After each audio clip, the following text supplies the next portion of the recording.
ஒற்றை விரலால் ஓங்கி அடிப்போம், வாக்களிப்பீர் இரட்டை இலக்கியம். கருமா சாதி மதம் பேசிட்டே இரு. மண்ணள்ளி வித்துட்டான் 32,000 செத்துருச்சு. நீ சாதியை காப்பாத்திக்கிட்டே இரு. மதம் பேசிக்கொண்டே இரு. மதம் பேசிக்கொண்டே இரு. மலையப்புறம் வெட்டி தின்ட்டான். மயிர் நாடா வாழ்வ, மலை மணல் இல்லாம. இந்த கூட்டணி கட்சி, இந்த இந்திய கட்சி, தேசிய, இதெல்லாம் இது திராவிட பண்ணி மேலே கடித்து ரத்தம் உறிஞ்சுகிற உண்ணிகள். இவர்கள் யார்? புலிகளடா. பன்னிகளை வேட்டையாட வந்த புலிகள் நாங்கள். ஒரு இயற்கையின் அரும்பெரும் கொடையான என் பள்ளிக்கரணை ஏரியை குப்பை மேடாக்க குப்பைகளடா இந்த திமுக அதிமுக. இந்த குப்பைகளுக்கு மறுபடியும் நீ ஓட்டை போட்டால் நீ மக்கி போன குப்பையடா. மக்கி போன குப்பை. பயங்கரவாதம் ஒளிந்து விட்டது. அப்புறம் அதற்கு என்னையே பயங்கரவாதம் ஒழித்து விட்டீர்களே, உங்களுக்கு எதுக்கு பாதுகாப்பு? தம்பி அண்ணாமலைக்கு எதுக்கு பாதுகாப்பு? நாட்டின் முதலமைச்சர் ஐயா ஸ்டாலினுக்கு இல்லாத பாதுகாப்பு தம்பி அண்ணாமலை பெற்றிருக்கிறார். ஏன் பயம்? ஒரு கோளை வீரமாக பேசிக்கொண்டு தெரியுதல்லடா. வீரமா வாழணும். அவன் தான் வீரம். எதுக்கு உன்னை குடிக்க வைக்கிறான் தெரியுதா? எதுக்கு? நீ சிந்திக்கிற திறனற்று போனாதான் திருப்பி உதயசூரியன் ஓட்டு போடுவ. நீ உதயநிதி ஏற்றுட்ட, அப்புறம் இன்ப நிதியும் ஒருத்தெல்லாம் சொல்றானே, இன்ப நிதியை முதலமைச்சரா பார்த்துட்டு சாகணும் அப்படின்னு. எப்படா அவன் வீட்டுல எல்லாம் சோறு போடுறாங்க அவனுக்கு? எப்படி அவனை பெத்த பிள்ளைகள்லாம் எப்படி தெருவில் நடமாடுது மானரசத்தோட? அவன் வருவான் இன்ப நிதி. உனக்கு காலங்காலமா துன்ப நிதி தான். என்ன நிதி பற்றாக்குறையாகி போச்சு நாட்டில். எல்லா நிதியும் அவர் வீட்டில் இருந்தா 12 நாட்டிக்கல் மைல் தான் நீங்கள் கடலுக்குள் சென்று மீன் பிடிக்க வேண்டும். அதற்கு மேலே போகக்கூடாது. மீன் பிடிக்க போகும்போது 2 லட்சம் ரூபாய் கட்டிவிட்டு போக வேண்டும். 2 லட்சம் ரூபாய் தான். நான் என்ன மயத்துக்கு மீன் பிடிக்க போறேன்? எதுக்கு போறேன்? ஒரு நாடு சட்டம் போடுதுவர். 12 பேரை ஒரே சங்கிலியில் போட்டு இழுத்து கொண்டு போனதை நீ பார்த்த பிறகு வாய் திறந்து பேசாத இந்த தலைவர்களுக்கு நீ வாக்கு செலுத்தினால் நீ உண்மையிலே மானமுள்ள மனிதன் தானா? இல்ல மான தமிழச்சி மாறிலே பால் குடித்து வளர்ந்த தமிழ் மகன் தமிழ் பிள்ளை தானா? நீ யோசித்துப்பார். அண்ணாமலை அவர்கள் 24 தேர்தலுக்கு பிறகு நாம் தமிழர் கட்சி இருக்காது. 24 தேர்தலுக்கு பிறகு அதிமுக இருக்காது. இப்ப திமுக மட்டும் இருக்கும். அது ஏன் இருக்குது? இந்த கள்ளக்காதல். அவங்க சொல்லுவாங்கல்ல, கள்ளக்காதல் கூட்டணி. இந்திய நாட்டின் நிலப்பரப்பு இவ்வளவுக்கு குப்பை கடலுக்குள்ளே பிளாஸ்டிக் நெகிழி குப்பை கிடக்கிறது. பாலித்தீன் குப்பை. கவலைப்பட்டது உண்டா நீ? எதை பற்றி நீ கவலைப்படுவாய்? கவலைப்பட்டிருந்தால் சூரியனுக்கு ஓட்டு போடுவாயா? கைக்கு ஓட்டு போடுவாயா? தாமரைக்கு ஓட்டு போடுவாயா? இந்த ரெட்டலைக்குத்தான் போடுவாயா? இந்த திருட்டு கூட்டத்தை நீ ஏறிட்டு பார்ப்பாயா? தெருவுக்குள் விடுவாயா? எதை பற்றி நீ கவலைப்பட்டிருக்கிறாய்? எதையாவது இந்த மாதிரி ஒன்றை பேசி ஓட்டு கேட்க துப்பு இருக்கா மிஸ்டர் மோடி? ஒன்றை இது எதையாவது ஒன்ன சொல்லி ஒண்ணுமில்ல. வந்து டாட்டா ஏப்ரல் 19 நீ அவருக்கு காட்டணும் டாட்டா. எதுக்கு? 10 ஆண்டுகள் புதிய இந்தியாவை உருவாக்குற தருணம். இப்ப 10 ஆண்டுகள் என்ன பண்ணிட்டு இருந்தீங்க? எங்க ஆத்தா 10 மாசம் சுமந்த மாதிரி புதிய இந்தியாவை உங்க வயிற்றுல சுமந்துட்டு இருந்தீங்களா? என்ன நடந்தது? நாட்டு மக்களுக்கு நான் இதுவரை சூப்பு கொடுத்துக்கிட்டு இருந்தேன். இனி வந்தா ஸ்ட்ரைட்டா பாய்சன் தான் முடிச்சு விட்டுருவேன். விஷத்தை கொடுத்து கொண்டுருவேன். காங்கிரஸ் பிஜேபிக்கு நீ மானம் கட்டு ஓட்டு போட்டாய். உன் ரத்தத்தை, உன் பிறப்பை சந்தேகிக்கணும்டா. உன் ரத்தத்தை சோதிக்கணும்டா. ஒரு சொட்டு தண்ணி தர முடியாது சொன்ன கன்னடர்களோடு காங்கிரஸோட கூட்டு. அதுக்கு 10 சீட்டு. நீ மானம் கட்டு போட போறாய் ஓட்டு. கேவலம் கேவலம். இந்த உலகத்தை எப்படிப்பட்ட மாறுதலுக்கு கொண்டு வர நீ விரும்புகிறாயோ அந்த மாற்றத்தை உன்னிலிருந்து தொடங்கு என்று சொல்கிறார்கள். நான் என்னிலிருந்து தொடங்குகிறேன். நீங்கள் உங்களிலிருந்து தொடங்குங்கள். நாம் நம்மிலிருந்து தொடங்குவோம். மிக எளிமையானது என் பெற்றோர்களே, என் உடன் பிறந்தார்களே. நான் குடியிருக்கிற தெருவை நான் கூட்டுகிறேன், சுத்தம் செய்கிறேன். நீங்கள் குடியிருக்கிற தெருவை கூட்டுங்கள், சுத்தம் செய்யுங்கள். அவரவர் வாழ்விடத்தை சுத்தம் செய்தால் தானாக இந்த தேசம் சுத்தமாகும் என்பதை புரிந்து கொள்ளுங்கள். இதுதான் புரட்சி. இதற்கு பேர்தான் புரட்சி. நாடு சரியில்லை, தலைவர்கள் சரியில்லை, அவர் சரியில்லை, ஆட்சி சரியில்லை, ஒன்றும் சரியில்லை என்று புலம்பிக் கொண்டிருக்கிற நேரம் இது இல்லை. புரட்சியாளர் அண்ணல் அம்பேத்கர் இழந்துவிட்ட உரிமைகளை நீ பிச்சை கேட்டு பெற முடியாது, போராடித்தான் பெற்றாக வேண்டும் என்கிறார். அதற்கு போராட தயாராகுங்கள் என் உடன் பிறந்தவர்களே. எங்கள் தலைவர் எங்களுக்கு கற்பிக்கிறார், மற்ற இனங்களுக்கெல்லாம் வாழ்க்கையில் அவ்வப்போது போராட்டங்கள் வரும். ஆனால் நமக்கு போராட்டமே வாழ்க்கையாக மாறி நிற்கிறது. நீ போராட தயங்குகிறாய், ஆனால் விதை பூமியோடு போராடித்தான் முளைக்கிறது. போர்க்குணமற்ற உயிரினங்கள் உலகில் பரிதாபகரமானவை. போராட்டமே வாழ்வின் இருத்தலை உறுதி செய்கிறது. போராடும் போதுதான் மனிதனே பிறக்கிறான் என்கிறான் மார்க்சியம் கார்கி. கவிப்பேரரசு வைரமுத்தவர்கள் சுடும் வரை நெருப்பு, சுற்றும் வரை பூமி, போராடும் வரை மனிதன், நீ மனிதன் நான் மனிதன் என்று முடிக்கிறார். அநீதியை கண்டு அச்சம் கொள்ளாமல் துணிந்து எதிர்ப்பவன் எவனோ அவனே உண்மையான ஜிகாத் என்று நபிகள் நாயகம் ஸல்லல்லாஹு அலைஹி வஸல்லம் அவர்கள் நமக்கு போதித்து சென்றிருக்கிறார்கள்.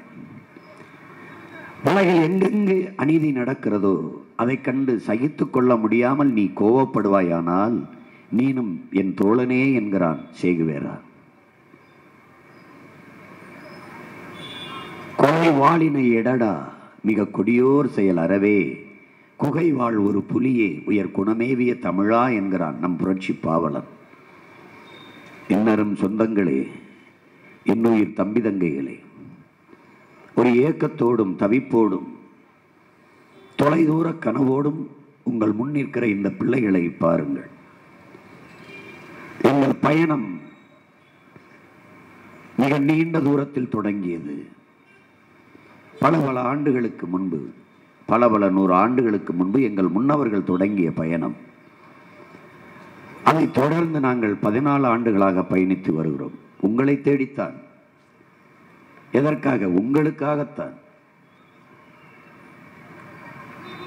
உணர்வை இழந்து, உரிமைகளை இழந்து, உயிரையும் இழக்கிற இழிநிலைக்கு, அவல நிலைக்கு தள்ளப்பட்ட என் இன மக்களுக்காகத்தான் இவ்வளவு தூரம் பயணித்து வந்தோம்.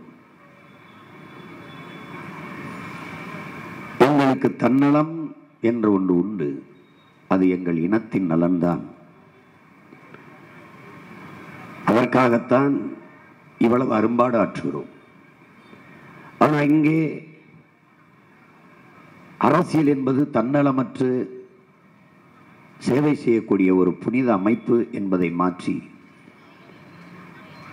அது பணம் குவிக்கிற ஒரு தொழில், முறைகேடாக சேர்க்கிற பணத்தை, பதுக்கி ஒதுக்கி வைக்கிற பணத்தை பாதுகாப்பதற்காகவே இந்த அதிகாரங்கள் கட்டமைக்கப்படுகிறது. நீண்ட நாட்களாக இந்த நிலத்தில் முதலாளிகளுக்கான அதிகாரமே கட்டமைக்கப்படுகிறது. காரணம், முதலீடு செய்கிறவர்களே வேட்பாளர்களாக நிற்கிறார்கள். ஒரு தொகுதியில் போட்டியிடுகிறவர் சட்டமன்றம், பாராளுமன்றம் குறைந்தது 50 கோடி 100 கோடிகளை முதலீடு செய்கிறார். ஒரு முதலீட்டாளர் மக்கள் சேவைக்கு வருவாரா, தன் லாப தேவைக்கு வருவாரா என்பதை அறிவார்ந்த என் இன மக்கள் சிந்தித்து பார்க்க வேண்டும். பணம் இருப்பவன் தான் அரசியல் செய்ய முடியும் என்கிற நிலை உருவாகிவிட்டால் உழைக்கும் மக்களின் உரிமை, அடித்தட்டு மக்களின் நலன், நாட்டு மக்களுக்கான நன்மை, மக்களுக்கான அதிகாரம் என்பதெல்லாம் வெற்று வார்த்தையாகி போய்விடும். இதை எங்கள் முன்னவர்கள், எங்கள் பெற்றவர்கள், எங்கள் தாத்தா பாட்டிகள் இதை குறித்து சிந்தித்தார்களா, ஆய்ந்து தெளிந்தார்களா என்பது தெரியவில்லை. அப்படியெல்லாம் அவர்கள் யோசித்திருந்தால் அவர்கள் பிள்ளைகள் நாங்கள் இந்த வீதியில் நிற்க வேண்டிய தேவை வந்திருக்காது. ஆனால் என்னிலும் இளைய என் தம்பி தங்கைகள், நீங்கள் விழித்துக் கொள்ள வேண்டும். விழிப்புணர்வே விடுதலையின் முதல் படி. இந்த நாட்டில் எண்ணற்ற போராட்டங்கள் நிகழ்ந்து கொண்டிருக்கிறது. நாம் தேர்தலை எதிர்கொண்டிருக்கிற இந்த நேரத்தில் டெல்லியிலே வேளாண் பெருங்குடி மக்கள் போராடி கொண்டிருக்கிறார்கள். ஒரு தேசத்தில் விவசாயி தெருவுக்கு வந்துவிட்டான் என்றால் அது நாடல்ல சுடுகாடு என்பதை அறிவார்ந்த என் மக்கள் சிந்திக்க. நீங்கள் எது இல்லாமலும் வாழ்ந்துவிட முடியும் என் மக்களே. கார் இல்லாமல், டிவி இல்லாமல், செல்போன் இல்லாமல் எது இல்லாமலும் வாழ்ந்து விடலாம். ஆனால் நீரும் சோறும் இல்லாமல் வாழ முடியாது. உழைத்து உழைத்து உலகிற்கு உணவளிக்கிற உழவன் முடியோர் வீதியில் வந்துவிட்டால் அந்த தேசத்தில் என்ன இருக்கும்? அவன் வைக்கிற கோரிக்கை என்ன? யாராவது செவிசாய்த்து கேட்டீர்களா? சிந்தையில் அழுத்தி சிந்தித்து பார்த்தீர்களா? நாங்கள் விளைய வைக்கிற பொருளுக்கு ஒரு நியாயமான விலையை உறுதி செய்யுங்கள் என்கிறான். என் அன்பு தம்பி தங்கைகளே, அறிவார்ந்த எனது பெற்றோர்களே, என் இன சொந்தங்களே, ஒரு குண்டூசி தயாரிப்பவன் கூட அதற்கான விலையை அவனே முடிவு செய்கிறான். ஒரு பிளேட்டு கத்தி தயாரிப்பவன் கூட அதற்கான விலையை அவனே முடிவு செய்கிறான். ஒரு கார் தயாரிப்பவன், ஒரு சிகரெட் உற்பத்தி செய்கிறவன், ஒரு பீடி தயாரிப்பவன், ஒரு செருப்பு தயாரிப்பவன், ஒரு விளக்கமாறு தயாரிப்பவன், அவனெல்லாம் அதற்கான விலை 5 ரூபாய் 10 ரூபாய் என்று முடிவு செய்கிறான். ஆனால் எவ்வளவு பெரிய விந்தை பாருங்கள், வேடிக்கை பாருங்கள். உழவர் குடிமக்கள் விளைய வைக்கிற எந்த பொருளுக்குமான விலையை அவன் தீர்மானிக்க முடியவில்லை. எவ்வளவு பெரிய துயரம் பாருங்கள். ஒரு கிலோ தக்காளியை விளைய வைக்க அவன் அடக்க செலவு 20 ரூபாய் ஆகிறது என்றால், அவன் சந்தையில் கொண்டு வந்து இறக்கும் போது 22 ரூபாய்க்கு விற்றால் அவனுக்கு லாபம் இருக்கு, மதிப்பு இருக்கிறது. ஆனால் அவன் வாங்குகிறவன் தான் அந்த விலையை தீர்மானிக்கிறான். 10 ரூபாய் என்று கேட்பான். நான் பொருளை திருப்பி எடுத்துக்கொண்டு போக முடியாது, என் கெட்டு போகும். வந்த விலைக்கு வித்துவிட்டு செல்ல வேண்டிய நிர்பந்தம் உருவாகிறது. 10 ரூபாய்க்கு கொடுக்கும்போது பாதியை இழக்கிறான், நட்டம். அவனால் தாங்க முடியாத வழியில் மருந்து கடைக்கு சென்று விஷ மருந்தை வாங்கி நேரடியாக எந்த நிலத்தில் தக்காளி விளைந்ததோ அந்த நிலத்திலேயே அந்த விஷத்தை அருந்தி அங்கேயே செத்து விழுகிறான். இந்த நிலையை மாற்ற துடிக்கிற பிள்ளைகள் தான் உங்கள் பிள்ளைகள் என்பதை நீங்கள் புரிந்து கொள்ள வேண்டும். இந்த நாங்கள் விளைய வைக்கிற பொருளுக்கு அகவிலையை, ஒரு நியாய விலையை உறுதி செய்து தாருங்கள் என்று கேட்டுத்தான் டெல்லியிலே வேளாண் பெருங்குடி மக்கள். அறிவார்ந்த தம்பி தங்கைகளே, யோசித்து பாருங்கள். ஒரு நாட்டில் ஒரு வேளாண் குடிமகன் வாழ்கிறான் வளர்கிறான் என்றால் அந்த நாடு வாழ்கிறது வளர்கிறது. அவன் வாழ முடியாமல் சாகிறான் என்றால் அந்த நாடு சுடுகாடு என்று பொருள். ஏன்? இன்றைக்கு அவன் செத்தது உனக்கு செய்தி, நாளை நீ உணவின்றி சாகப் போகிறாய் என்பதற்கான எச்சரிக்கை, முன்னறிவிப்பு என்பதை நீ உணர்ந்து கொள். இங்கே அறிவை வளர்க்கும் ஆசிரியர் பெருமக்கள் 18-20 ஆண்டுகள் அறிவு கருவறையில் வச்சு நம்மை சுமக்கும் அறிவார்ந்த ஆசிரியர் பெருமக்கள் வீதியிலே நின்று போராடுகிறார்கள். அவர்களுடைய ஓய்வூதியம், பழைய ஓய்வூதியத்தை முடிவு செய்யுங்கள், அதையே தொடருங்கள் என்று, பிறகு பணி நிரந்தரம் செய்யுங்கள் என்று, பிறகு தகுதி தேர்வு எழுதிவிட்டோம், பணி நியமன தேர்வும் எழுதிவிட்டோம், எங்களுக்கு பணி கொடுங்கள் என்று, இடைநிலை ஆசிரியர்கள் நிரந்தர பணியாளராக எங்களை ஆக்குங்கள், நிரந்தர பணியாளர்கள் பெறுகிற சம்பளத்தை சம வேலை நாங்கள் செய்கிறோம், சம ஊதியம் கொடுங்கள் என்று ஆசிரியர் பெருமக்கள் வீதியிலே போராடுகிறார்கள். ஓராண்டு ஈராண்டு அல்ல, 20 ஆண்டுகளுக்கு மேலாக வீதியில் நிற்கிறார்கள். ஆண்டு சிந்தித்து பாருங்கள். அறிவை வளர்க்கும் ஆசிரியர் பெருமக்கள் ரோட்டுக்கு வந்து விட்டால் அது நாடா சுடுகாடா என்று யோசிங்க. உயிர் காக்கும் மருத்துவ பெருமக்கள், கொரோனா நோய் வந்தபோது என் அன்பு தம்பி தங்கைகளே தெய்வமாக தெரிந்தார்கள் மருத்துவர்கள். எந்த தனியார் மருத்துவமனை உன்னை சேர்த்து கொண்டது? ஏன்? அவனுக்கு பணம் தான் முக்கியம். அங்கே இருக்கிற நோயாளிக்கு ஒரு கொரோனா நோயாளியை சேர்த்தால் நோய் தொற்றிவிடும் என்று தூர விரட்டி விட்டு ஒருத்தன் கூட சேர்க்க. அரசு மருத்துவமனை அஞ்சாமல் மருத்துவர்கள் எதிர்கொண்டார்கள் நோய் தொற்றை. பல பேர் இறந்தும் போனார்கள். ஒரு பெண் மருத்துவர் எல்லாம் இறந்து போனார்கள். செவிலியர்கள் பற்றவில்லை, அவசர அவசரமாக எடுத்தார்கள். நம் தங்கைகள், நம் அக்காக்கள் பணியில் இணைந்தார்கள் சேவை செய்ய. கொரோனா நோய் தொற்றை கவலைப்படாமல் வந்து பணியாற்றினார்கள். அப்போது அவர்களுக்கு சொன்ன வார்த்தை, உங்களை பணி நிரந்தரம் செய்கிறோம் என்று. கொரோனா நேரத்தில் தெய்வமாக தெரிந்த மருத்துவர்கள், தேவதைகளாக தெரிந்த செவிலியர்கள், ஒவ்வொரு மகளும் அன்னை தெரேசா போல தெரிந்தார்கள். ஆனால் நோய் தொற்று குறைந்த பிறகு இவர்கள் தேவையில்லை என்று உங்களுக்கு தெரிகிறார்கள். செவிலியர்கள் எங்கள் பணியை நிரந்தரம் செய்கிறேன் என்று சொன்னீர்களே, செய்யுங்கள் என்று வீதிக்கு வந்தார்கள். மருத்துவர்கள் ஊதிய உயர்வு கேட்டு வீதியில் நின்று போராடினார்கள். மருத்துவர்கள், செவிலியர்கள் வீதிக்கு. மீனவர்கள் தொடர்ச்சியாக எங்களை கடலுக்குள் மீன்பிடிக்க செல்ல விடாமல் தடுக்கிறார்கள். எப்படிப்பட்ட சட்டங்களை கொண்டு வந்தது தெரியுமா இந்த அரசு? 12 நாட்டிக்கல் மைல் தான் நீங்கள் கடலுக்குள் சென்று மீன்பிடிக்க வேண்டும். அதற்கு மேலே போகக்கூடாது. மீன்பிடிக்க போகும்போது 2 லட்சம் ரூபாய் கட்டிவிட்டு போக வேண்டும். 2 லட்சம் ரூபாய் தான் நான் என்ன மயத்துக்கு மீன் பிடிக்க போறேன்? எதுக்கு போறேன்? ஒரு நாடு சட்டம் போடுதுவர். 2 லட்சம் ரூபாய் போய் பிடிக்கிறது. 20,000 தான் மீன் வந்ததுன்னா என்ன பண்றது? என்ன பண்றது? போனால் சுடுவான், படகை பறிப்பான், வலையை கிழிப்பான், அடிப்பான். ஆனாலும் போகிறோம். காரணம் வறுமை. என் குடும்பம் வாழ வேண்டும். எப்படிப்பட்ட நிலையில் எங்களை நிறுத்தி இருக்கிறீர்கள்? சுட்டுக் கொள்கிறான் சிங்களன். 850 பேர் இதுவரை செத்திருக்கோம். அறிவார்ந்த தமிழ் சமூக தம்பிதங்களை எண்ணி பாருங்கள். எங்கள் உயிர் தலைவன் ஈழ நிலத்தில் தன் படையோடு நிற்கிற போது என் மீனவன் ஒருவனை சிங்களன் தொட்டானா என்று எண்ணி பாருங்கள். யார் பாதுகாப்பு? யார் பாதுகாப்பு? வலிமை மிக்க கடற்படை, இந்திய நாட்டின் கடற்படை பாதுகாப்பு பணியை செய்கிறது கடலுக்குள். யாரிடமிருந்து யாரை பாதுகாக்க? சிறை பிடிக்கும் போது தடுத்து இந்திய ராணுவம் காத்தது. வலையை பறிக்கும் போது, படகை பறிக்கும் போது பாதுகாத்தது என்று 12 பேரை ஒரே சங்கிலியில் போட்டு இழுத்து கொண்டு போனதை நீ பார்த்த பிறகு வாய் திறந்து பேசாத இந்த தலைவர்களுக்கு நீ வாக்கு செலுத்தினால் நீ உண்மையிலே மானமுள்ள மனிதன் தானா? இல்ல மான தமிழச்சி மாறிலே பால் குடித்து வளர்ந்த தமிழ் மகன், தமிழ் பிள்ளை தானா? நீ யோசித்துப்பார். எல்லாத்தையும் மறந்து மறந்து கடந்து போனினால் நீ சுடுகாட்டில் இறந்து கிடக்கிற பணமா, இல்லை மானமுள்ள தமிழர் இனமா? பிணமா இனமா? எப்படி? இத்தனை பேர் செத்து விழுந்தானே, ஒருத்தன் கண்டித்து குரல் எழுப்பியதை பார்த்தது உண்டா? உன் நாட்டு குடிகளை சுட்டுக் கொள்கிறவனுக்கு, இராணுவனுக்கு எதற்கு தரம் மேம்பாட்டு பயிற்சி கொடுத்தாய்? திறன் கூட்டு பயிற்சி எதற்கு அவனுக்கு ஆயுதங்களை கொடுத்தாய்? எதற்கு போர்க்கப்பலை பரிசாக கொடுத்தாய் என்று யாராவது இந்த தலைவர்கள் கேட்டதுண்டா? கேட்டதுண்டா? எப்படி?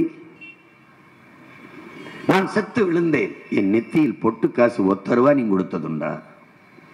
கள்ளச்சாராயம் குடித்து செத்தால் 10 லட்சம் கொடுத்த இந்த நாடு, இந்த அதிகாரங்கள் சுடப்பட்டு செத்த மீனவன் குடிக்கு உதவியது என்ன? நாட்டின் பாதுகாப்புக்கு நின்று செத்து திரும்பி வந்த இராணுவ வீரர்களுக்கு அவர்கள் குடும்பத்துக்கு கொடுத்த ஊக்கத்தொகை இல்லை இந்திய ஒன்றிய அரசு, இல்லை தமிழ்நாடு அரசு? ஒன்றும் இல்லை. இதை அரசு என்று நீ எப்படி கருதுகிறாய்? இதையெல்லாம் ஒரு ஆட்சி என்று எப்படி நீ பார்க்கிறாய்? இந்த நச்சு ஆலைகளை கொண்டு வந்ததெல்லாம் யார்? திணித்ததெல்லாம் யார்? அணு உலை. அறிவுபூர்வமாக தர்க்கம் செய்வார்கள். அணு உலை இல்லாத நீங்கள் எப்படி மின் உற்பத்தியில் தன்னிறைவடைவீர்கள்? அணு உலை கண்டுபிடிக்கப்பட்டது மின் உற்பத்திக்காகவா? மின்சாரம் கண்டுபிடிக்கப்பட்டது அணு உலையாலா? பதில் இருக்கா? பதில் இருக்கா உங்ககிட்ட? அணுகுண்டு மேலே அமர்ந்திருப்பதும் அணு உலைக்கு பக்கத்தில் குடியிருப்பதும் 2 3 தான். நான் சொல்லல, அணு விஞ்ஞானிகள். உலகத்தில் பாதுகாப்பான அணு என்று ஒன்றே கிடையாது. அணு விஞ்ஞானிகள். இதை கண்டுபிடித்தவன் ஆல்பர்ட் நோபல். இது பேரிழிவை உலகில் ஏற்படுத்தும் என்று, தன் பேருக்கு பெரும் இழிவு வந்துவிடும் என்றுதான் தன் பேரிலே ஒரு பரிசை அறிவித்தான். என் அன்பு தம்பி தங்கைகளே, அதுதான் உலக புகழ்பெற்ற பரிசாக இருக்கிற நோபல் பரிசு. ஏன் இந்த அணுவை கண்டுபிடித்த அவனை நீ திட்டாமல், அவனை இழிவாக பேசாமல் புகழ வேண்டும் என்பதற்கு நோபல் பரிசு, நோபல் பரிசு என்று அவனுக்கே தெரியுது இது பேரழிவை ஏற்படுத்திடும். 1986 ரஷ்யாவிலே செர்னோபில்லே அணு உலை வெடித்தது. கோபர்ச்சேவ் அதிபர் பேசுகிறார். நாம் இதை ரஷ்ய தேசத்திற்கு மட்டுமான இழப்பாக பார்க்கவில்லை, உலகத்திற்கு ஏற்பட்ட பேரழிவாக பார்க்கிறோம். நாம் நம்பினோம் இந்த விஞ்ஞானிகளை மீட்பார்கள், காப்பார்கள் என்று. ஏமாற்றப்பட்டோம். 1,00,000 ஆண்டுகளுக்கு இதன் அருகில் வராதீர்கள் என்று பெரிய இரும்பு கம்பியை போட்டு பூட்டி விட்டு போய்விட்டார்கள். போர் நடந்த பிறகு கூட மக்களை மீள் குடியேற்றம் ஏற்றிவிட முடியும். ஆனால் அணு உலை வெடித்தால் அங்கு குடியேற முடியாது. அணு என்பது என்ன? நன்கு கட்டமைக்கப்பட்ட கான்கிரீட் சுவரை 1,00,000 கிலோமீட்டரில் ஊடுருவி பாயுங்கிறான். அப்ப மனிதனின் சதை எம்மாத்திரம். நீ அணு உலை வெடிக்க வேண்டாம் என் உடன் பிறந்தவனே. அணு உலை ஏன் கடற்கரை பக்கத்திலே வைக்க வேண்டி இருக்குது? அதை பீச்சி அடிச்சு கொண்டே இருக்கணும். அணு உலையை குளிர்விக்க தண்ணியை பீச்சு கொண்டே இருக்க வேண்டும். அந்த அணு உலை மேல பட்டு போகிற தண்ணீரிலே அணுக்கசிவு போகும். அது தரையில் பட்டு முளைக்கிற புல்லை மாடு சாப்பிட்டால் மாடு கறக்கிற பாலை நெய்யாக எடுத்து வெண்ணெயாக எடுத்து ஒரு கண்ணாடி போத்தலிலே அடைச்சு நடு அறையில் வீட்டுக்குள் வைத்து எல்லா விளக்கையும் அணைச்சு விட்டு கதவை பூட்டி விட்டால் பளிச்சென்று பகல் போல் எரியுங்கிறான். எப்படி இருக்கிறது பார். இதை கடலுக்குள் விட்டால் உள்ளே வாழ்கிற உயிரினங்கள் பலாயிரக்கணக்கான மீன் செத்து பெசன்களை கதவு ஒதுங்கிச்சு. ஏன் அது குறித்து பொது விவாதம் எடுக்கல? நூற்றுக்கணக்கான மீன்கள் செத்து கரை ஒதுங்கிச்சு. அதை பத்தி ஏன் பொது விவாதம் எடுக்கல? நீ உணவை உண்கிறாயா? மனிதன் உணவு தேவையில் 33 விழுக்காட்டை கடல் உணவு மீன்கள் நிறைவு செய்கிறது. நீ அதை பத்தி கவலைப்பட்டிருக்கியா? மீனவன் செத்தா உனக்கு என்ன? மீன்கள் சத்து உனக்கு என்ன? கடலுக்குள் மீனின் எண்ணிக்கையை விட பிளாஸ்டிக் பாலித்தினுடைய எண்ணிக்கை கூடிக்கொண்டிருக்கிறது. இந்திய நாட்டின் நிலப்பரப்பு இவ்வளவுக்கு குப்பை கடலுக்குள்ளே பிளாஸ்டிக் நெகிழி குப்பை கிடக்கிறது, பாலித்தின் குப்பை. கவலைப்பட்டது உண்டா? நீ எதை பற்றி நீ கவலைப்படுவாய்? கவலைப்பட்டிருந்தால் சூரியனுக்கு ஓட்டு போடுவாயா? கைக்கு ஓட்டு போடுவாயா? தாமரைக்கு ஓட்டு போடுவாயா? இந்த ரெட்டடைக்குத்தான் போடுவாயா? இந்த திருட்டு கூட்டத்தை நீ ஏறிட்டு பார்ப்பாயா? தெருவுக்குள் விடுவாயா? எதை பற்றி நீ கவலைப்பட்டிருக்கிறாய்? எதை பற்றி கவலைப்பட்டிருக்கிறாய்? கவலைப்படுகிறவனையாவது பற்றி கவலைப்பட்டிருக்கிறாயா? 15 ஆண்டுகளாக உன் பின்னாடி சுத்தி சுத்தி கத்தி கத்தி ஓடி வருகிற இந்த பிள்ளையை என்னைக்காவது நீ ஏறிட்டு பார்த்திருக்கிறாயா? எங்களை ஒரு மனிதர்களாவது நீ மதித்திருக்கிறாயா? எதற்கு இப்படி கருத்து தீந்து இந்த வெயிலில கத்தி கொண்டு இருக்க வேண்டும்? ஏன்? உண்மையில் இருக்கிற பேரன்பு. ஆவேசமாக பேசுகிறார்கள், கோபமாக பேசுகிறார்கள். உண்மையில் இருக்க காதல் தான், அன்புதான். உண்மையில் இருக்கிற அடர்த்தியான அன்பே எங்கள் ஆவேசத்திற்கு காரணம். பேரன்புதான் எங்கள் பெருங்கோபத்திற்கு காரணம். ஸ்டெர்லைட் அந்த ஆலையை கொண்டு வந்தவன் இவன், இங்கே அனுமதித்தவன் இவன். அணு உலை அறிவார்ந்த தமிழ் சமூக தம்பி தங்கைகளே, கேரளாவுக்குத்தான் முதலில் அணு உலை வருகிறது. அது வைக்கக்கூடாது, என் மாநிலத்தில் நிறுவக்கூடாது என்று எதிர்த்தவர்கள் யார்? இதே கம்யூனிஸ்டுகள். எதிர்த்தவர்கள் யார்? இதே காங்கிரஸ். ஏன்? நான் வெளிச்சத்தில் வாழ்வதை விட உயிரோடு வாழ்வது முக்கியமானது என்று விரட்டி விட்டார்கள்.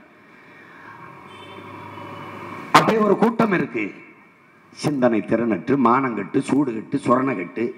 கருணாநிதி விட்டா ஜெயலலிதா, ஜெயலலிதா விட்டா கருணாநிதி, விட்டா எம்ஜிஆர், காங்கிரஸ் விட்டா பாரதிய ஜனதா, பாரதிய ஜனதா விட்டா காங்கிரஸ் என்று நம்பித்திருந்த கூட்டம் இந்த நிலத்திலே நட அனுமதித்தது. கேரளாவில் நிறுவக்கூடாது என்று போராடிய கட்சிகள் காங்கிரஸ், கம்யூனிஸ்ட் இந்த நிலத்தில் நிறுவ வேண்டும் என்று போராடியது. ஆனாலும் நீ மானங்கட்டு அவர்களுக்கே ஓட்ட போட்டாய். 86 வெடித்தது செர்னோபிலில். 88 என் நாட்டுக்கு அணு உலையை கொடுங்கள் என்று ஒப்பந்தம் போட்ட பெருந்தலைவர் தான் ராஜீவ் காந்தி. என்ன தொலைநோக்கு? ரஷ்யாவில் ஏற்பட்ட வெடிப்பு என் நிலத்தில் ஏற்பட்டால் என்று சிந்திக்காத தலைவனை தூக்கி திரிகிற நீ, ஓட்டு எனக்கு எதுக்கு? போட்டா போடு, போலேனா போ. ஆனால் நான் உன்னோடு பிறந்து விட்டேன், அதற்காக நான் போராடுகிறேன். என் தலைவன் எனக்கு கற்பித்தான். நம்ம இனத்திற்கென்று வரலாறு கிடையாது, இலக்கிய சான்றுகள் தான். பெருவுடையார் கோயில் என் பாட்டன் அருண்மொழி ஆண்டான் காட்டுகிறது. கல்லணை எங்கள் பாட்டன் கரிகாலன் ஆண்டான் காட்டுகிறது. சிலப்பதிகாரம் இல்லை என்றால் பாண்டிய நெடுஞ்செழியன் எங்களை ஆண்டான் தெரியாது. எங்கள் மூதாட்டி கண்ணகி பெருமாட்டி வந்து அரசவையிலே கால் சிலம்பை உடைத்து நீதியை நிலைநாட்டினாள் என்ற காப்பிய சான்றே பாண்டிய நெடுஞ்செழியன் மதுரை ஆண்டான். அவ்வளவுதான். சேரன் செங்குட்டுவன் கல்லெடுத்து வந்து என் பாட்டிக்கு கண்ணகிக்கு கோயில் கட்டினான். அதே சிலப்பதிகார இலக்கிய சான்று. வரலாறு இல்லை. வரலாற்றில் புறக்கணிக்கப்பட்ட இனத்தின் மக்கள். அதனால் அம்பேத்கர் சொல்கிறார், நிராகரிக்கப்பட்ட புறக்கணிக்கப்பட்ட இனத்தின் மக்கள் ஒரு நாள் தங்களுக்கான வரலாறை தாங்களே எழுதுவார்கள் என்று சொல்கிறார். எழுதுவதற்கே எம்மின மக்களே, உங்கள் பிள்ளைகள் எழுந்து ஓடி வருகிறோம். அடர்த்தியான காட்டுக்குள் ஒரு இருளில் என் தலைவன் என்னிடத்தில் சொன்னது, நமக்கென்று வரலாறு இல்லை, ஆனால் ஒரு இனம் தன் விடுதலைக்காக போராடி செத்தது என்கிற வரலாறாவது இனி வரட்டும் என்று. அப்படித்தான் இந்த பிள்ளைகள் எங்கள் இனத்தின் உரிமையை மீட்க, காக்க, என் நிலத்தின் வளத்தை பாதுகாக்க, என்னரும் தம்பி தங்கைகளின் எதிர்காலத்தை பாதுகாக்க நாங்கள் கத்தி கத்தி செத்தோம் என்ற வரலாறாவது இந்த நிலத்தில் பதிவாகட்டும். உன் மீது அக்கறை கொண்டு பேசுகிற ஒரு அரசியல் தலைமையை சொல், ஒரு தலைமையை சொல். 10 ஆண்டுகள் இந்த நாட்டை ஆண்ட ஐயா மோடி இந்த நிலத்திலே ரோடு ஷோ ஒரு காட்சி தான் நடத்துகிறார்.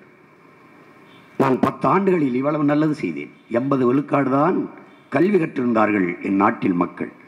அதை 100 விழுக்காடாக உயர்த்த, கல்வி அறிவற்ற நாடாக உயர்த்த நான் முயற்சித்தேன். 28 கோடி மக்கள் இரவு உணவில்லாமல் உறங்கச் சென்றார்கள். அவர்கள் பசியை போக்க நான் பாடுபட்டேன்.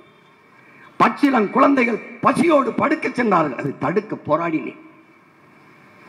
மின் உற்பத்தி இல்லாமல் எதுவும் இல்லை, மின்சாரம் இல்லாமல். அந்த மின் உற்பத்தியில் தன்னிறைவடைந்து தடையற்ற மின்சாரம் என் தேசத்தின் குடிகளுக்கு கிடைக்க பாடுபட்டேன். பயணிக்க நல்ல பாதை கொடுக்க முயற்சித்தேன். உலக உயிர்களின் உயிராகாரம் இருக்கிற நீரை விற்பனை செய்யக்கூடாது என்று தடுத்தேன். என் குடிகளுக்கு தூய குடிநீரை விநியோகித்தேன். பாலுக்கலாத குழந்தை, கல்விக்கு இயங்காத மாணவன், வேலைக்கலையாத இளைஞன், இதுதான் என் கனவு இந்தியா என்ற அடிமை தேசத்தில் இந்த புரட்சிகர முழக்கத்தை முன்வைத்தான் பகத்சிங். அந்த முழக்கத்திற்கு தேவையில்லாத நிலையை உருவாக்கினேன். கல்விக்கு இயங்காத மாணவர்களை, பாலுக்கலாத குழந்தைகளை உருவாக்கினேன். வேலைக்கலையாத இளைஞர்களை இந்த தேசத்தில் உருவாக்கினேன். எண்ணற்ற இளைஞர்களுக்கு வேலை கொடுத்தேன். இந்த நாட்டின் பாதுகாப்பை உறுதி செய்தேன். எதையாவது இந்த மாதிரி ஒன்றை பேசி ஓட்டு கேட்க துப்பு இருக்கா மிஸ்டர் மோடி? ஒன்றை, இதுக்கு எதையாவது ஒன்றை சொல்லி ஒண்ணுமில்ல. வந்து டாட்டா ஏப்ரல் 19 நீ அவருக்கு காட்டணும் டாட்டா.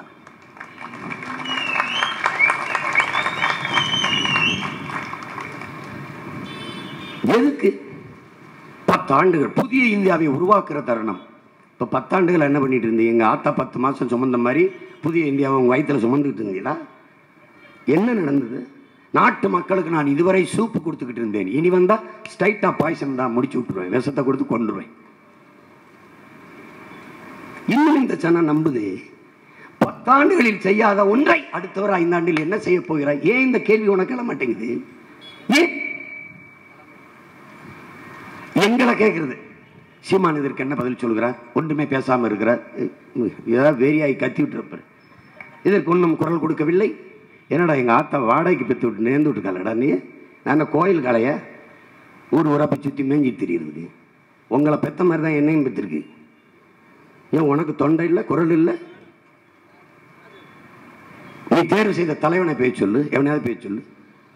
என்னை பேச சொல்ற இந்த பிரச்சனையை தந்தவன் யார்? இவர்கள் தான், இவர்கள் தான்.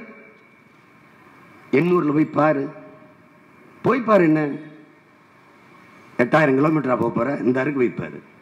அனல் மின் நிலையம், உலர் சாம்பலில் அந்த மண்ணை மக்களை எவ்வளவு நாசம் பண்ணியிருக்கான்னு வைப்பாரு. நச்சு ஆலைகளை நிறுவி கடலுக்குள் எண்ணெயை கொட்டுவது, அமோனியா வாயு கசிவை திறந்து விடுவது. மக்கள் வாழ்விடமா அதெல்லாம்? இந்த ஆலைகள் இவர்களுக்கு தெரியாமல் வந்ததா? இந்த ஆலைகளை கொண்டு வந்தது காங்கிரஸ், பாரதிய ஜனதா. நிலத்தில் நட அனுமதிச்சது திமுக, அதிமுக. போராடுகிறீர்களே, இதை தந்தது யார் என்று ஒரு நிமிடம் சிந்திக்க வேண்டாமா?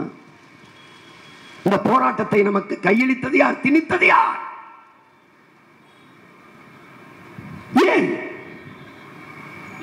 அநீதிக்கு துணிவில்லாதவன் சகித்துக் கொள்கிறான், தொடர்ச்சியாக சகித்துக் கொள்கிறவன் அடிமையாகிறான். நீ அடிமையாகிவிட்டாய், போர்க்குணமற்று போய்விட்டாய். எது வந்தாலும் சகித்துக் கொள்கிறாய். அம்மா அவன் லஞ்சம் பெறுகிறான், யாருப்பா பெறல? அம்மா அவன் ஊழல் செய்தவன், யாருப்பா செய்யல? அம்மா அவன் கொள்ளையடிக்கிறான், யாரப்பா செய்யல? இப்படி சகித்து சகித்து சகித்து அடிமையாகி போனாய். என்ன உனக்கு இருக்கு? என்ன பிரச்சனை இல்லை உனக்கு? போக்குவரத்து தொழிலாளர் தெருவில் வந்து போராடுகிறார்கள். நீ இவர்கள் தேவையற்று போராடுகிறார்கள் என்று நினைக்கிறாய். அவன் சம்பளம், அவன் ஊதியம், அவனோட ஊதியத்தில் பிடித்த தொகை, நிலுவைத் தொகை, அதை திருப்பி கேட்கிறான் 7500 கோடி. எங்க அது? எங்க அந்த தொகை? யாரு தின்னு ஏப்பமிட்டது? ஏன் காசு என்னோட பிடித்த பணம், அதை நான் ஓய்வு வரும்போது எனக்கு கொடுக்கணும். ஏன் தரல? இதான போராட்டம். இதை தெரிந்து கொள்ளாமல் எதற்கு வாழ்கிறாய்? அவனுக்கு பாதிப்பு உனக்கு இல்லை, நாளை உனக்கு பாதிப்பு. எவன் வருவான்? யார் வருவான்? ஏன் தன் வீட்டு கூரை எரியாதவரை தண்ணி எடுத்துக்கிட்டு வர மறுக்கிறாய்? அடுத்த வீட்டு கூரை எரிகிறது என்று கதவை சாத்தி விட்டு படுக்கிறாய். காலையில் நீ எழுந்திருப்பாயா? சாம்பல் தான் கீழே கிடக்கும்.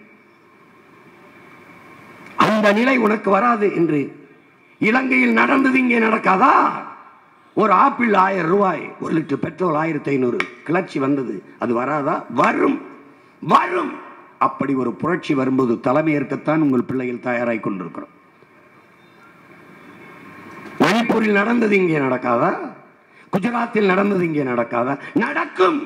இவர்கள் வந்தால் திராவிடர்கள் தடுப்பார் என்று நினைக்கிறாயா? இல்லை. இந்தியர் திராவிடர் வெவ்வேறு அல்ல, ரெண்டும் ஒன்றுதான். ஒரு நாள் கட்டி பிடிச்சு கைகுலுக்கி சங்கமிப்பார்கள். எங்க தாத்தா தெய்வ திருமகன் முத்துராமலிங்க தேவர் அவர்கள் சொன்னது நடக்குது. திராவிடம்ங்கிறது என்ன நினைக்கிற? இந்தியன் திராவிட வெவ்வேறு இல்லைன்னு நீ நம்ப மறுக்கிற?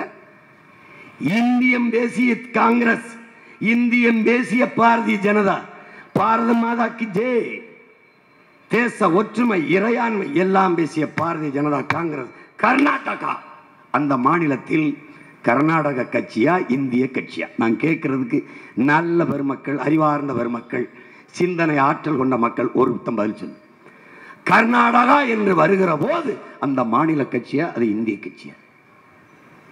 ஒரு சொட்டு தண்ணி தர முடியாது. மேகதாது அணை கட்டிய தீர்வும் தமிழர்களுக்கு தர முடியாது அப்படின்னா எங்கடா இருக்குவோம் இறையாண்மை? எங்கடா இருக்குவோம் தேசப்பற்று? எங்கே இருக்கு? என்னுடைய வளம் நரிமணம் பெட்ரோல், மீத்தேன் ஈத்தேன், அணு உலை மின்சாரம், நெய்வேலி பழுப்பு நிலக்கரி மின்சாரம் எல்லாம் உனக்கு. என் சொத்தெல்லாம் பொதுமை. ஆனால் அவரவர் நீர்வளம் அவரவருக்கு. எத்தனை நாளைக்கு இந்த ஆட்டத்தை காட்டுவேன்? எத்தனை நாளைக்கு? ஒரு நாள் இந்த அதிகாரம் எங்களுக்கு வருகிற போது என்னுடைய வளம் எனக்கே என்று நான் நின்றால் உன் இறையாண்மை, உன் தேசப்பற்று எங்கே இருக்கும்? பிரிவினை, தேசத்திற்கு எதிரான சிந்தனையை, பிரிவினையை தூண்டுபவர்கள் யார்? இந்த காங்கிரஸ், இந்த பாரதிய ஜனதா. ஏன் அந்த மாநில மக்களின் நலனை பேசுகிறாய்? அங்கே நீ ஆள்கிற உயரத்தில் இருக்கிறாய். அற்ப தேர்தல் வெற்றி, அரசியல் லாபத்திற்காக தமிழ் தேசிய மக்களின் உரிமையை பறிகொடுக்க நீ தயாராகி விட்டாய். அதனால் நாங்கள் எங்கள் தாய் நிலத்தில் உன்னை பலி கொடுக்க தயாராகிவிட்டோம். காங்கிரஸ் பிஜேபிக்கு நீ மானங்கட்டு ஓட்டு போட்டாய். உன் ரத்தத்தை, உன் பிறப்பை சந்தேகிக்கணும்டா, உன் ரத்தத்தை சோதிக்கணும்டா.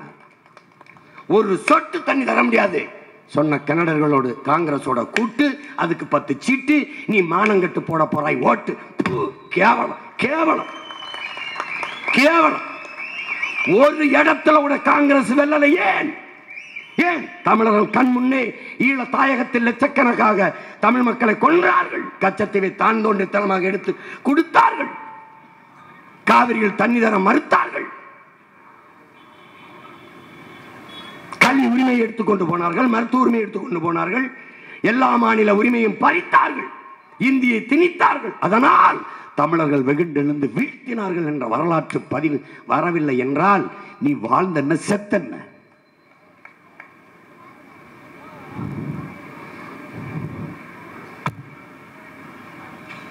காந்தி சொல்றார், வாயிலிருந்து வார்த்தை எடுத்து பேசாத, அது கேட்பவன் செவி வரைக்கும் தான் செல்லும். இதயத்திலிருந்து எடுத்து பேசு, அதான் செவியை கடந்து சிந்தனைக்குள் போய் செயலாக்கம் பெறுங்கிறார். நான் இதயத்திலிருந்தும் எடுத்து பேசவில்லை என் உடன் பிறந்தவர்களே. ஈரக்குலையிலிருந்து எடுத்து பேசுகிறேன். 20 நாளாக பேசுகிறேன். 100 மணி நேரம் பேசி, 100 மணி நேரங்கள். ஒரு நாளைக்கு 6 மணி நேரம், 6.5 மணி நேரம். எவ்வளவு தூர பயணம்? கன்னியாகுமரியில் தொடங்கி இவ்வளவு. யாருக்காக? யாருக்காக? எல்லாம் என் தம்பி தங்கைகளுக்காக. எனக்கு வந்த நிலைமை எனக்கும் பின்னால் வருகிற என் சந்ததிக்கு, என் பிள்ளைகளுக்கு, என் தம்பி தங்கைகளுக்கு வந்துவிடக்கூடாது. குடிக்க நீர் இல்லையே, பெங்களூரில் குடிக்க நீர் இல்லை என்கிறான். அது ஏன் இங்கே வராது என்று நினைக்கிறாய்? தேர்தல் முடிந்த விடவு நீ எழுதிவை. நம்ம அக்காவும் தங்கையும் தெருவில் மைல் கிலோமீட்டர் கணக்கிலே பானையை போட்டுக்கிட்டு நிற்பார்கள். தண்ணி கிடைக்குது. அப்ப நீ என்ன சிந்திக்கணும்? போன் அடி, அப்பலோ கேன்கனா வரும். எப்படி? அரசுக்கு கிடைக்காத தண்ணி எப்படா முதலாளிக்கு கிடைக்குது? அந்த கேள்வி தாண்டா வேணுங்க. அதான் வேணும். தவிச்ச வாய்க்கு தேசத்தின் குடிகளுக்கு தண்ணீர் கூட தர முடியாத இந்த அரசு இருந்தால் என்ன, செத்தால் என்ன? அந்த கோபம் எனக்கு வந்தால் எனக்கு ஓட்டு போடு, இல்லைன்னா எவனுக்கோ போடு, எவனுக்கோ போடு, எனக்கு அதை பத்தி கவலை கிடையாது.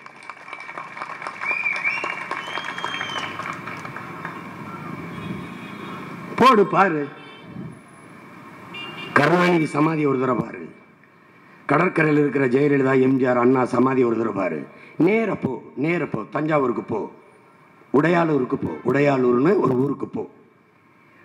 உலகத்தின் மிகப்பெரிய வல்லரசை நிறுவிய என் பாட்டன் இருக்கான், அருண்மொழி சோழன், அரசனுக்கு அரசன். போய் பார், போய் பாருடா, ஒரு தடவை போய் பாருடா. அண்ணன் சொன்னதுக்கு ஆவாது போடா, தயவு செய்து போடா, போய் பாருடா.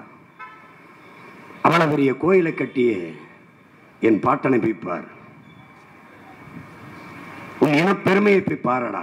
ஒரு கிழிஞ்ச ஓலை குடிசையில ஒரு சிவலிங்க வடிவில் சாஞ்சு கிடக்கிறானடா. நாதியற்று போனமாடா நம்ம. ஏன் இவர்கள் சமாதி கட்ட மாட்டார்கள்? இவர்கள் சமாதி ஆகிவிடுவார்கள் என்ற அச்சம். உன் பரம்பரை பெருமையும் வரலாற்று சுவடுகளை மறைப்பார்களடா. எங்கும் கருணாநிதி, எதிலும் கருணாநிதி.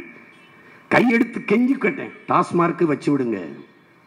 கருணாநிதி படிப்பகம் கட்டிய நீங்கள் ஏன் கருணாநிதி குடிப்பகம் தொடங்க மாட்டேங்கிறீங்க? அதுக்கு அவர் பேரை வைத்தால் என்ன? அதான் அவருக்கு பொருத்தம். தமிழ்நாட்டில் முதலாக மதுவை கொண்டு வந்த மகான் அவர்தான். ஏன் நீ சிந்திக்கிற திறனற்று இருக்கணும்? எங்க ஐயா சகாயம் ஐஏஎஸ் படிக்கும்போது என்ற சொல்றார், தலைவரே இதை நீங்க பேசுங்க. என்ன என் ஐஏஎஸ் பயிற்சி அப்போ மக்களுக்கு கற்பிக்காதே, கற்பித்தால் அவன் அறிவு பெறுவான். அறிவு பெற்றால் கேள்வி கேட்பான், நம்ம இடத்துல பதில் இருக்காது. எதுக்கு உன்னை குடிக்க வைக்கிறான் தெரியுதா? எதுக்கு? நீ சிந்திக்கிற திறனற்று போனாதான் திருப்பி திருப்பி உதயசூரியன் ஓட்டு போடுவ. நீ உதயநிதி ஏற்றுட்ட, அப்புறம் இன்ப நிதியும் ஒருத்தெல்லாம் சொல்றானே, இன்ப நிதியை முதலமைச்சரா பார்த்துட்டு சாகணும் அப்படின்னு. எப்படா அவன் வீட்டுல எல்லாம் சோறு போடுறாங்க அவனுக்கு? எப்படி அவனை அவன் பெத்த பிள்ளைகள்லாம் எப்படி தெருவில் நடமாடுது மாணவர் சொத்தோட? அவன் வருவான் இன்ப நிதி, உனக்கு காலங்காலமா துன்ப நிதி தான். என்ன நிதி பற்றாக்குறையாகி போச்சு நாட்டில். எல்லா நிதியும் அவர் வீட்டில் இருந்தா தயா நிதி, இன்ப நிதி, உதய நிதி, அருள் நிதி, எல்லா நிதியும் அவர் வீட்டில் இருந்தா உனக்கு அப்படி நிதி இருக்கும் நாட்டில்.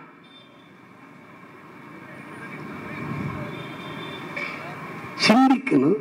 சிந்தித்தால் சந்தேகம் வரும். சந்தேகம் வந்தால் ஏன், எதற்கு, எப்படி என்ற கேள்வி வரும். கேள்விதான் அறிவின் பிறப்பிடம். நீ என்னைக்கு கேள்வி கேட்டிருக்க? இருந்துட்டோம் திமுகவில், இருந்துட்டோம் அதிமுகவில், இருந்துட்டோம் பிஜேபி. மதம் மதம் என் மதம், என் ஜாதி என் ஜாதி. கரும சாதி மதம் பேசிட்டே இரு. மண்ணள்ளி வித்துட்டான், 32,000 செத்துருச்சு. நீ சாதியை காப்பாத்திக்கிட்டே இரு, சாதியை காப்பாத்திக்கிட்டே இரு. மதம் பேசிக்கொண்டே இரு, மதம் மதம் பேசிக்கொண்டே இரு. மலையப்புறம் வெட்டி தின்ட்டான். மயிர் நாடா வாழ்வ, மலை மணல் இல்லாம. மழை இல்லை என்றால் மழை ஏது? மழை இல்லை என்றால் நீர் ஏது? நீர் இல்லை என்றால் நிலம் ஏது? வளம் ஏது? உனக்கு உணவு ஏது? நீ வாழ்வது ஏது? தெரியாதா உனக்கு? மழை இல்லாத நிலம் பாலைவனம் ஆகிவிடும் என்கிற அடிப்படை அறிவு கூட உனக்கு இல்லையா?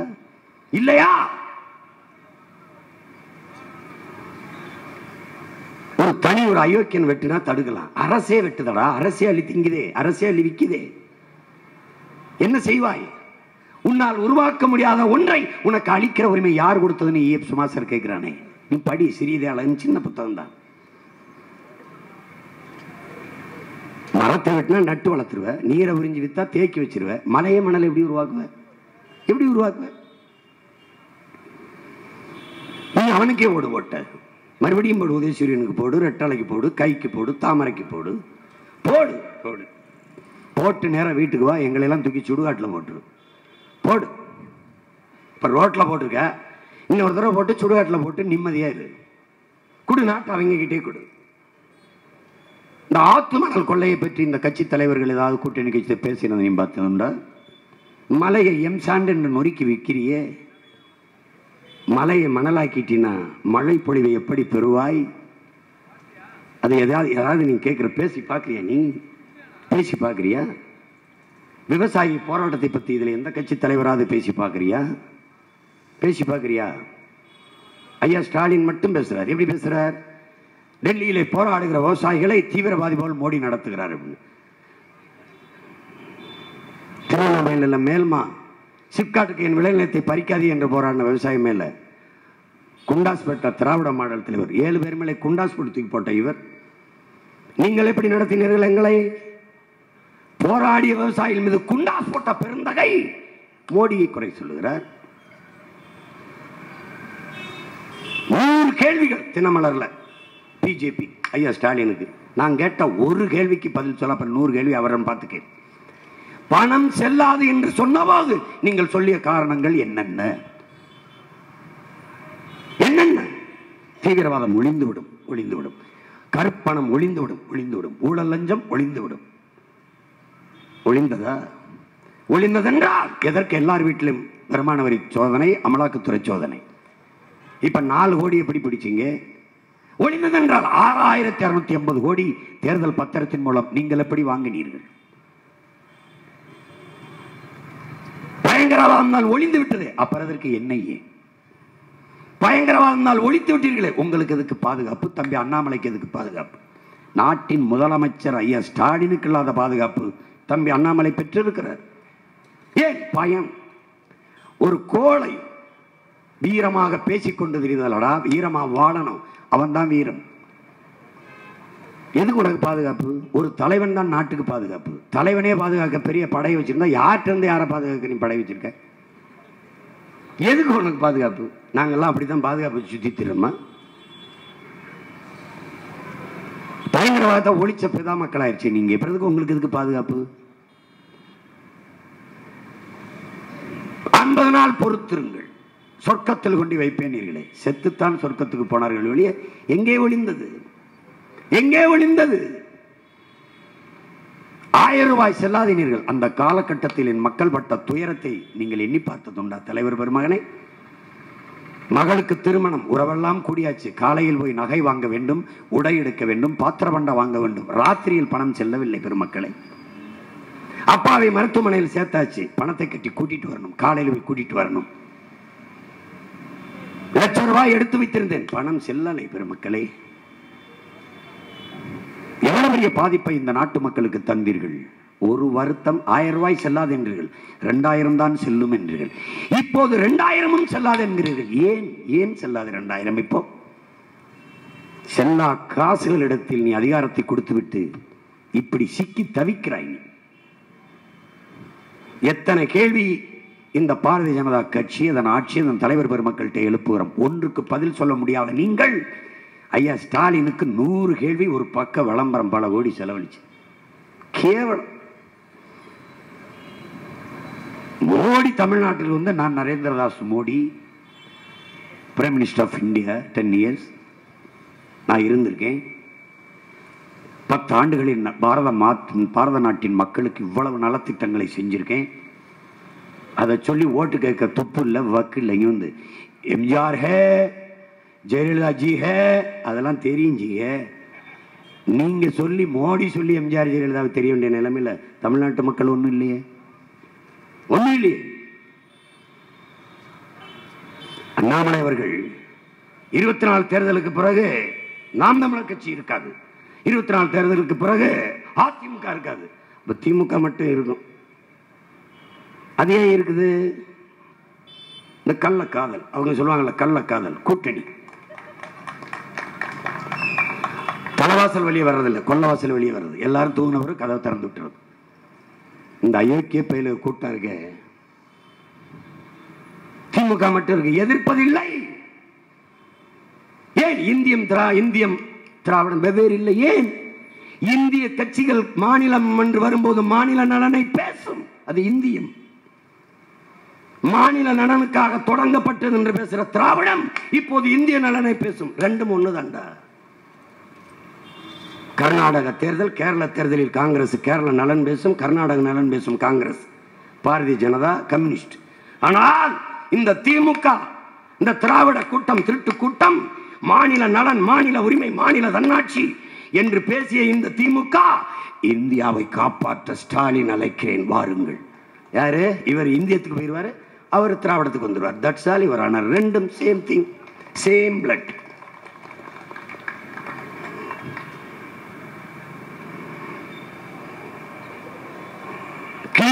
இந்தியா கொண்டு வந்தார். மோடி செய்யல, அதை உங்கள் பிள்ளை நாங்கள் செஞ்சுக்கிட்டு இருக்கோம். என்ன சீமான் கிளீன் இந்தியா? இவங்களெல்லாம் தொடச்சு தூர வாடுறதாண்டா கிளீன் இந்தியா. என்னடா உண்மையிலேயே கிளீன் இந்தியாவா இருக்கும்? பசி பஞ்சம் இல்லாத, ஏழ்மை வறுமை இல்லாத, ஊழல் லஞ்சம் இல்லாத, வேலையின்மை என்கிற சொல் இல்லாத, பெண்ணிய வன்கொடுமை, பெண்ணீர் அடிமைத்தனம், பாலியல் வன்கொடுமை இதெல்லாம் இல்லாத ஒரு தேசம் தான்டா தூய்மை இந்தியா. குப்பையை கூட்டி அல்றதுதான் தூய்மை இந்தியானா, குப்பையை போட்டா அயோக்கிய பையாடுறா? பதில் வச்சிருக்கியா? குப்பை இலைதலையும் இந்த மரத்து இலையும் தலையும் வந்து குப்பை இல்லைடா, அது இலைச்சத்து தலைச்சத்து, மண்ணிற்கு உரம் வளமடா. குப்பை என்பது பிளாஸ்டிக் பாலித்தீன், அதை பேனிட் என்று சொல்ல துப்பில்லாத நீங்கள் எதற்கு கிளீன் இந்தியா அறிவித்தீர்கள்? ஃப்ராடு. கிளீன் இந்தியா ஆயிடுச்சா? வாருங்கள் என்னோடு பள்ளிக்கரணைக்கு. ஒரு இயற்கையின் அரும்பெரும் குடையான என் பள்ளிக்கரணை ஏரியை குப்பை மேடாக்க குப்பைகளடா இந்த திமுக அதிமுக. இந்த குப்பைகளுக்கு மறுபடியும் நீ ஓட்டை போட்டால் நீ மக்கி போன குப்பையடா, மக்கி போன குப்பை. கண்ணீர் வரமடா. நீ பள்ளிக்கரணை ஏரியை ஒரு தடவை பார்த்துட்டு எனக்கு ஓட்டு போடடா, பார்த்துட்டு போடா உதயசூரியன், பார்த்துட்டு போடா ரெட்டலைக்கு. உலகத்தில் எந்த ஏரியடா கடல் மட்டத்திலே கடலின் நீட்சி போல இருக்கிற சதுப்பு நிலை ஏரியடா? உலகத்தின் எல்லா பறவைகளும் வந்து இருந்து வாழ்ந்து இனப்பெருக்கத்தை செய்து போன ஏரியை குப்பை மேடாக பார்க்கக்கூடிய ஒரு பார்வை, ஒரு சிந்தனை இந்த திராவிட பன்னிகளுக்கு தாண்டா வரும். எவனுக்குடா வரும்? எவனுக்கு வரும்? இந்த கூட்டணி கட்சி, இந்த இந்திய கட்சி, தேசிய, இதெல்லாம் இது திராவிட பன்னி மேலே கடித்து ரத்தம் உறிஞ்சுகிற உண்ணிகள். இவர்கள் யார்? புலிகளடா. பன்னிகளை வேட்டையாட வந்த புலிகள் நாங்கள். ஒரு ஆள் என்னை எதிர்கொள்ள முடியல. கூட்டத்துக்கு கேட்கிற இடத்துல இடம் தெரியறதில்ல. 10 மணிக்கு மேல 9:50 வந்து நின்னுக்கிறது. 11:30 ஓட்டு கேட்கிறாரு அண்ணாமலை. அங்க போய் எங்க நின்ன? ஒரு அதிகாரம் நிரூபிக்கிறாங்க. சாலையில போற வர மக்களை மறிச்சு பணத்தை பறிக்கிறது. 450 கோடி இங்க எடுத்திருக்கேன். மொத்தம் 4500 கோடி இந்தியா முழுமைக்கு எடுத்திருக்கேன். ஓட்டு காசு கொடுக்குறான்னு கொடுக்குறான். திமுக விளம்பரம் பண்ணுது கலைஞர் தொலைக்காட்சியில். அதிமுக காசு கொடுக்கிறதை பாரீர், 1000 ரூபாய்க்கு ஓட்டு கொடுக்கிறதை பாரீர். இது எப்படி அதிமுக கொடுக்கலாம்? நாங்க தான் கொடுப்போம், நீ எப்படி கொடுப்ப? அதான் அங்கே நியூஸ் ஜே பாரு, திமுக கொடுக்கிறதை பாரீர் பார்த்துக்கிட்டு தான் இருக்கோம். தாரீர், கொஞ்சம் தாரீர். அவனை போய் பிடின்னு சொல்ல தேர்தல். அது எங்க லிமிட்ல வரல, அது எங்க லிமிட்ல வரல. இல்ல எங்க ஸ்பாட் இதுதான். அங்க எங்களுக்கு டியூட்டி இல்ல. ஒரு நாள் இதெல்லாம் தொலைச்சு எடுக்கல, தூர விரட்டல. நாம் பிரபாகரன் பிள்ளை இல்ல.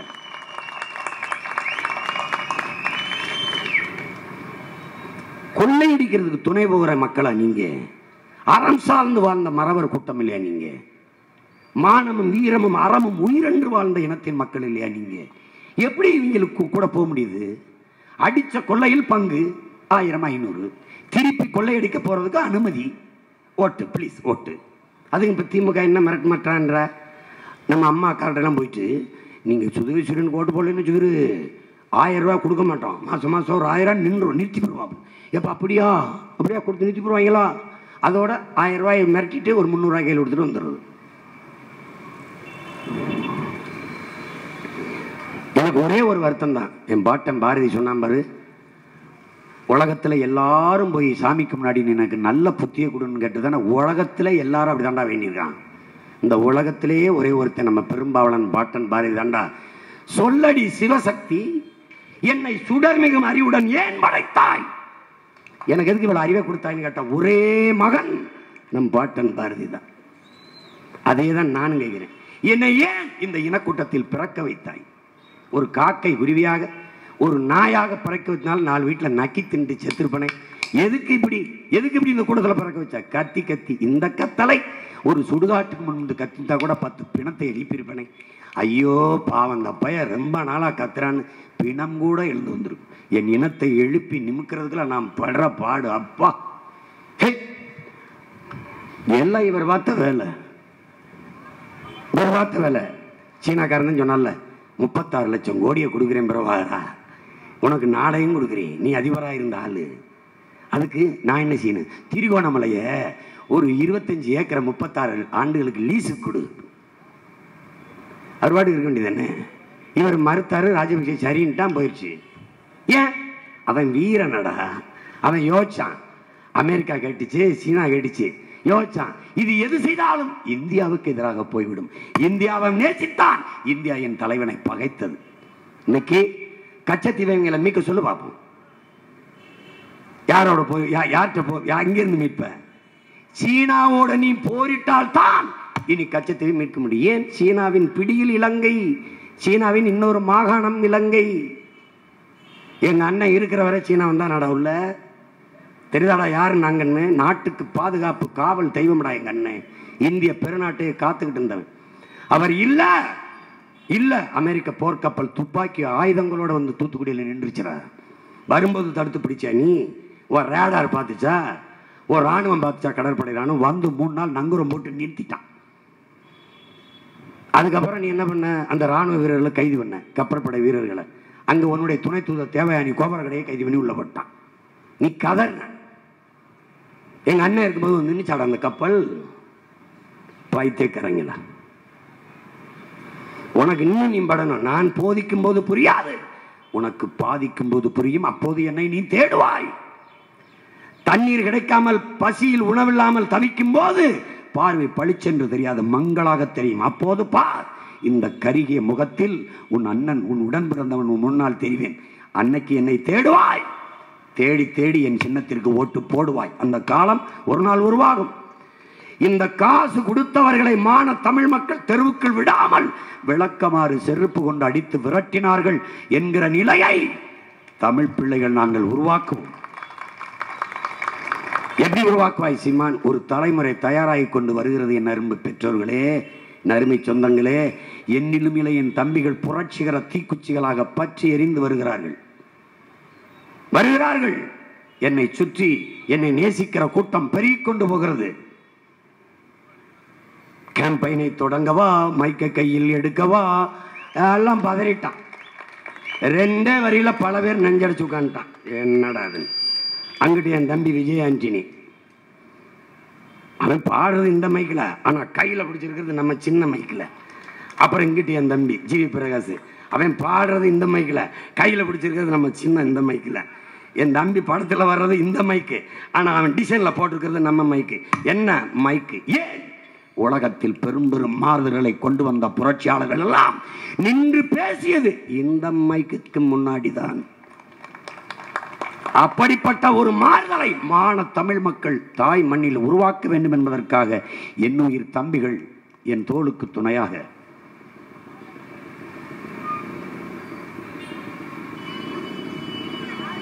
எங்கள் தலைவன். நாம் சாகலாம், சாதாரணமானவர்கள். சத்தியம் செத்ததாக சரித்திரத்தில் செய்தி இல்லை. நாம் சத்தியத்தின் பிள்ளைகள். ஒரு நாள் வெல்லுவோம், உறுதியாக வெல்லுவோம் என்று அறிவார்ந்த தமிழ் சமூக மக்களே, எந்த எதிர்பார்ப்பும் இல்லாத தன்னலமற்ற இந்த மண்ணுக்கு மக்களுக்குமாக உழைக்க நிற்கிற உங்கள் பிள்ளைகளை உற்று பாருங்கள், உற்று பாருங்கள். ரத்தம் வேர்வையாக உருகி ஓடுவதை பாருங்கள். இதயம் பன்மடங்கு வெடித்து துடிப்பதை பாருங்கள். காரணம் உங்கள் மேல் இருக்கிற பேரன்பு என்பதை உணருங்கள். எல்லோருக்கும் வாக்கு செலுத்தி அதிகாரத்தை கொடுத்து விட்டீர்கள். இங்கே நின்றவர்கள் வென்றார்கள், பாராளுமன்றம் சென்றார்கள். என்ன நடந்தது? உங்களுக்காக பேசிய வார்த்தைகள் எத்தனை? நேர்மையாளர்கள், நல்லாட்சி கொடுத்தவர்கள், உங்களுக்காக உழைத்தவர்கள், கலைத்தவர்கள். இதற்காக ஓட்டுக்கு காசு கொடுக்க வேண்டும்? ஒரு தடவை கேள்வி எழுப்புங்கள். அறிவார்ந்த தமிழ் சமூக தம்பி தங்கைகள், நீங்கள் திரளுங்கள், பகை மிரள திரளுங்கள். பாரதிய ஜனதாவுக்கு தாமரைக்கு போட்டு விட்டீர்கள், கைக்கு பலமுறை போட்டு விட்டீர்கள், உதயசூரியனுக்கு பலமுறை போட்டு விட்டீர்கள், ரெட்டலைக்கு போட்டு விட்டீர்கள். எவ்வளவுதான் தகுதியும் திறமையும் இருந்தாலும் வாய்ப்பில்லை என்றால் பயனற்று போகும். என் பிள்ளைகள் ஆக திறமையானவர்கள். நான் பொறுக்கு விதை மரபினம் பொறுக்கி பொறுக்கி என் பிள்ளைகளை நிறுத்தியிருக்கிறேன். ஒரு வாய்ப்பு கொடுங்கள், அவர்கள் திறனை தகுதியை சோதியுங்கள். உங்கள் உரிமைக்காக என் பிள்ளைகள் இந்திய நாடாளுமன்றத்தில் ஓங்கி முழங்குவார்கள். அச்சப்பட மாட்டார்கள், அச்சப்பட மாட்டார்கள். அவர்களுக்கு வாய்ப்பு கொடுங்கள். மைக்கு சின்னத்திலே வாக்கு செலுத்தி என் பிள்ளைகளை வெற்றி பெறச் செய்யுங்கள். திருவள்ளூர் தொகுதியிலே போட்டியிடுகிற அன்பு தம்பி ஜெகதீஷ் சந்தர் அவர்களுக்கு, பொறியாளர் ஜெகதீஷ் சுந்தர் அவர்களுக்கு, ஆசிரியர் பணியை பார்த்து கொண்டிருந்தவன் அந்த வேலையை விட்டுவிட்டு வந்து விட்டான். இங்கே திருவரம்பத்தூர் தொகுதியிலே போட்டியிடுகிற ஆறுயிர் தம்பி மருத்துவர் ரவிச்சந்திரன் அவர்கள். அவர் மருத்துவமனை வைத்திருக்கிறார், அதிலே இருந்திருக்கலாம். அவரிடத்தில் சொன்னேன், நோய்க்கு மருந்து கொடுத்து நோயாளிகளை குணப்படுத்துவது மட்டும் மருத்துவரின் வேலை இல்லை, நோயாளிகளை உருவாகாத ஒரு சமூகத்தை படைப்பதும் மருத்துவரின் வேலைதான், வாருங்கள் என்றேன். வந்தார். அரும்பெரும் கல்வி கற்ற கல்வியாளர், மருத்துவர், மேதை. அவர் எங்களோடு வந்து இந்த களத்தில் நிற்க காரணம் மக்களின் மீது இருக்கிற பேரன்பு. அவருக்கு வாக்கு செலுத்தி வெல்ல வையுங்கள். ஏற்கனவே நின்றவர்கள் வென்றவர் தானே. எங்கள் ஐயா டிஆர் பல்லனை புதுசாக போட்டிடுறாரு. அவர் பெரிய தலைவர் தானே, ஓட்டு காசு கொடுக்காம வாங்குவார. நேர்மையாளருக்கு எதுக்கு கூட்டணி, நேர்மையாளருக்கு எதுக்கு ஓட்டணி, ஓட்டுக்கு காசு? இவரெல்லாம் யார்? மண்ணள்ளி வித்தவர்கள், மலையை குடைஞ்சு வித்தவர்கள், சாராயம் வித்தவர்கள், தண்ணியை உறிஞ்சி வித்தவர்கள். அவர்களெல்லாம் தேர்தல் நிற்கிறார். ஏன்? தங்களை தற்காத்துக் கொள்ள. நாங்களே நிற்கிறோம். இருக்கிற என் வளத்தையாவது பாதுகாத்து என் பிள்ளைகளுக்கு ஒப்படைச்சிட்டு போக. நல்ல காற்று, நல்ல நீர், நல்ல கல்வி, நல்ல மருத்துவம், பயணிக்க பாதை, தடையற்ற மின்சாரம், படித்ததற்கேற்ற வேலை, இவற்றையெல்லாம் உருவாக்க துடிக்கிறோம்.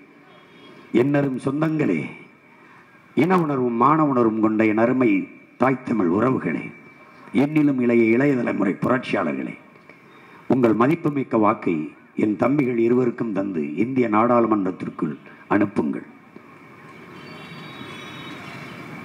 புரட்சி எப்போதும் வெல்லும். உங்கள் பிள்ளைகள் எங்களின் வெற்றியதை சொல்லும். எங்கள் இலக்கு ஒன்றுதான், இனத்தின் விடுதலை. இனம் ஒன்றாவும் இலக்கை வென்றாவோம். நாம் தமிழர்.